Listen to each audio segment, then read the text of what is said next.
For today's buttercream flower piping tutorial, we will be making mini carnations.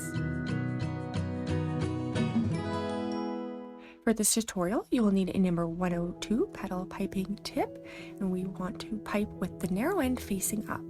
And as always, all of these instructions as well as the buttercream recipe can be found down below. Attach a square of parchment to a flower nail. I like to use a coupler, but you could also use a second bag with a medium round tip. I'm just going to pipe a small mound in the center of my flower nail and reattach my tip.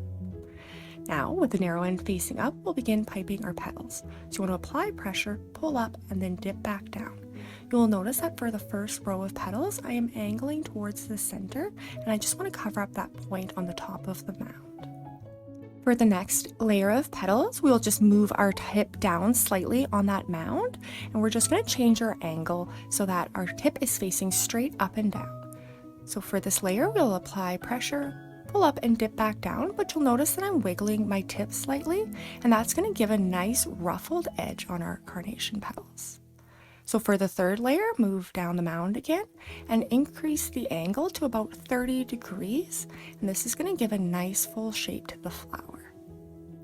As we come in to pipe the final row of petals, we're going to increase the angle of our piping tip even more to about 45 degrees, and this is going to ensure that you get a really nice full looking carnation flower. And that is our finished carnation.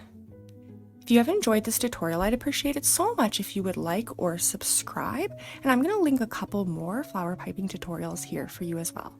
If you have any questions, let me know down below, and as always, thanks for watching.